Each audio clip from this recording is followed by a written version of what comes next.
Hi guys, কেমন আছো সবাই? তোমরা আশা করছি খুব ভালো আছো। আজ হচ্ছে বিপত্তারিণী পুজো। তো সকাল সকাল সমস্ত কাজ সেরে চলে গেলাম আমরা বিপত্তারিণী মন্দিরে পুজো দেওয়ার জন্য। তো আমরা যেই টাইমে গেছিলাম সেই টাইমে একটু বেলা করেই গেছিলাম বলে খুব একটা ভিড় ছিল না, সবাই পুজো দিয়ে ফিরছিল। তো ভেতরে গিয়ে আমরা পুজো দিয়ে চলে গেলাম সোজা মাকে দর্শন করার জন্য। এখানে তোমরা সবাই মাকে দর্শন করতে পারছো। তো দেখছো মাকে কত সুন্দর দেখতে লাগছে।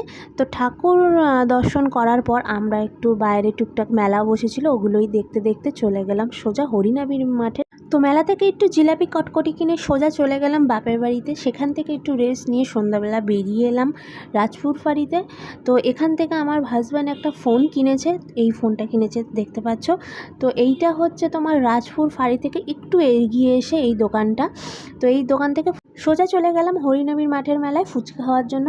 মেলায় ফুচকার লাইনে এত ভিড় দেখে সত্যি ফুচকা খাওয়ার এনার্জি চলে গেছে। তো আজকের জন্য এইটুকুই, টাটা বাই।